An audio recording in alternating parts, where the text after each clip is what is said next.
सिडको जो अपने आप को यहाँ पर माई बाप बोलती है, जिनका ज़मीन है, जिन्होंने एक्वायर किया था, एक पर्टिकुलर छोटा सा टुकड़ा नहीं ज़मीन कर सकते, जहाँ पर जो लावारिस गाड़ियाँ हैं इनको क्या डंप नहीं कर सकते? क्या यही है आपका सिंगापुर का रेलवे स्टेशन? आपने अवैध एडवर्टाइजमेंट देखा यहाँ पर कि किस तरीके से इनका गार्डन में एडवर्टाइजमेंट है और सिडको प्रशासन क्लियरली उसको बोलती है कि हमें इसके बारे में बिल्कुल पता नहीं है।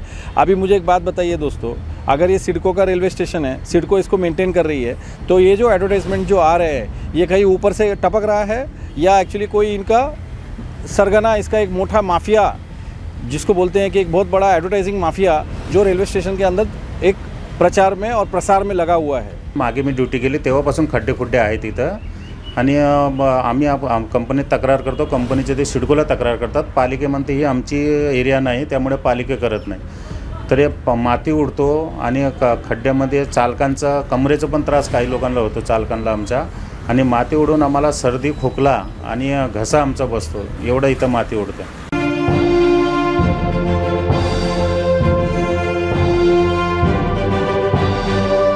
नमस्कार, धर्मयुद्ध से मैं अनर्जित चौहान, एक एक्टिविस्ट और ब्यूरो चीफ। आपको आज नेरुल रेलवे स्टेशन का दौरा कराते हैं हम लोग।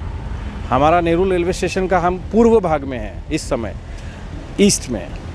आइए ईस्ट का आपको एक दशा दिखाते हैं और आपको दिखाते हैं कि किस तरीके से सिस्टम जो प्रशासन है यानी जो सिडको है, क्योंकि अगर आपको मैं एक थोड़ा सा संक्षिप्त में बताना चाहता हूँ, नेरुल स्टेशन में करीबन रोज़ 1 से 1.5 लाख प्रवासी प्रवास करते हैं रेलवे से। 1 लाख करीबन बॉम्बे की तरफ जाते हैं और 50,000 करीबन एक्चुअली पनवेल और उल्वे की तरफ ट्रैवल करते हैं। और आपको जो इसका ग्राउंड रियलिटी रिपोर्ट है, 2016 या 17 में जब उल्वे का निर्माण हुआ तो उल्वे में ट्रैवल करने के लिए यहाँ से हमारी NMMT की जो बसेस हैं, जो बस सेवा जो है वहाँ से शुरू की गई।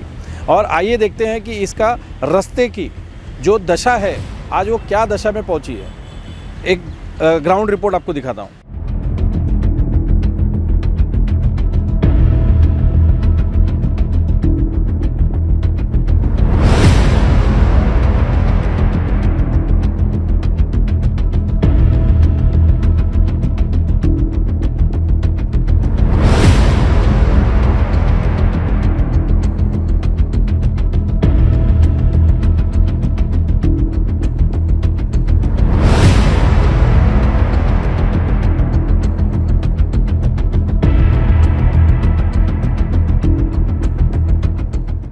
चलिए आपको एक्चुअली सिडको का रेलवे स्टेशन का अद्भुत गार्डन दिखाते हैं, जो हमारा और आपका टैक्स का पैसे का जो गार्डन है उसको दिखाते हैं और किस तरीके से इनका मेंटेनेंस और किस तरीके से इनका जो टैक्स पेयर का जो पैसा है उसको किस तरीके से ये लोग खपत करते हैं। आइए चले एक्चुअली उसके दौरा पे दिखाते हैं आपको कि गार्डन की क्या दशा है।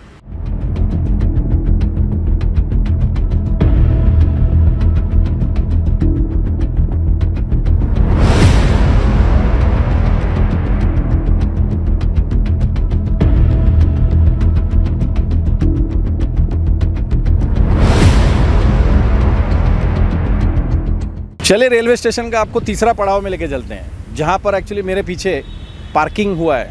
ये पार्किंग में अगर आप देखेंगे तो न जाने कितने ज़माने के कितने पुराने व्हीकल्स इधर यहीं इसी तरीके से लावारिस पड़े हैं। सिडको जो अपने आप को यहाँ पर माई बाप बोलती है, जिनका ज़मीन है, जिन्होंने एक्वायर किया था, एक पर्टिकुलर छोटा सा टुकड़ा नहीं ज़मीन कर सकते, जहाँ पर ये जा रहे सारे जो बेवारिस जो लावारिस गाड़ियाँ हैं इनको क्या डंप नहीं कर सकते?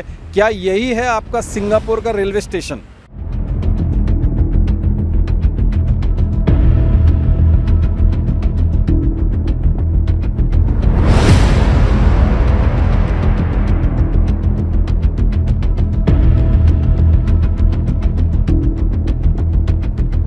फाइनली दोस्तों, हमने जो किया कि हमने सिडको के साथ थोड़ा इसका जो पीछा किया हमने, तो सिडको के अधिकारी कुछ आए थे, कर्मचारी थे यहाँ पर, उन्होंने एक्चुअली इसका साइट इंस्पेक्शन किया और हमने भी एक्चुअली उनको दिखाया कि किस तरीके से लोग यहाँ परेशान हैं, किस तरीके से हमारी बस सेवा, हमारी जो बस सेवा NMMT की जो बस सेवा है उसके जो चालक है वो किस तरीके से परेशान है, और ये किस तरीके से इनका जो गार्डन का जो मेंटेनेंस है वो गार्डन का मेंटेनेंस में किस तरीके से इनका भ्रष्टाचार हो रहा है कि यहाँ पर पेड़ कट रहे हैं। आपने अवैध एडवर्टाइजमेंट देखा यहाँ पर कि किस तरीके से इनका गार्डन में एडवर्टाइजमेंट है और सिडको प्रशासन क्लियरली उसको बोलती है कि हमें इसके बारे में बिल्कुल पता नहीं है। अभी मुझे एक बात बताइए दोस्तों, अगर ये सिडको का रेलवे स्टेशन है, सिडको इसको मेंटेन कर रही है, तो ये जो एडवर्टाइजमेंट जो आ रहे हैं ये कहीं ऊपर से टपक रहा है या एक्चुअली कोई इनका सरगना, इसका एक मोटा माफिया जिसको बोलते हैं कि एक बहुत बड़ा एडवर्टाइजिंग माफिया जो रेलवे स्टेशन के अंदर एक प्रचार में और प्रसार में लगा हुआ है।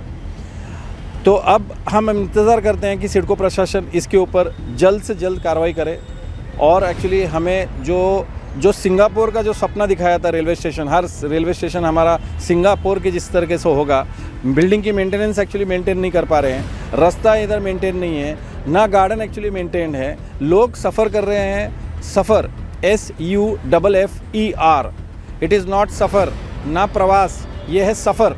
सिडको किस तरीके से सफ़र करवा रही है लोगों को, आप खुद ही देख लीजिए और इसके ऊपर जानकारी ले लीजिए।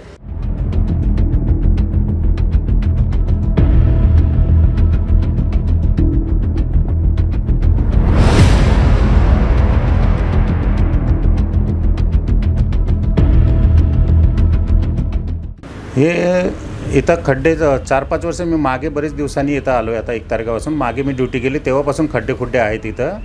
आणि आम्ही कंपनीत तक्रार करतो, कंपनीचे ते सिडकोला तक्रार करतात. पालिके म्हणते ही आमची एरिया नाही, त्यामुळे पालिका करत नाही. तर हे माती उडतो आणि खड्ड्यामध्ये चालकांचा कमरेचा पण त्रास काही लोकांना होतो, चालकांना आमच्या. आणि माती उडून आम्हाला सर्दी, खोकला आणि घसा आमचा बसतो, एवढं इथं माती उडते. हां, लेखी तक्रार मी नाही केली, पण आमच्या सहकार्याने पहिले केली आहे, पण त्यांनी सिडकोला केलेली आहे तक्रार. हो, ते सांगतात साहेब आम्हाला त्रास होतो रस्त्याचा, खड्ड्यांचा आणि यांचा आम्हाला कमरेला आणि आम्हाला सर्दी खोकल्याचा म्हणजे घसा बसायचा त्रास होतो, आम्हाला श्वासाचा त्रास होतो असं सांगतात काही काही.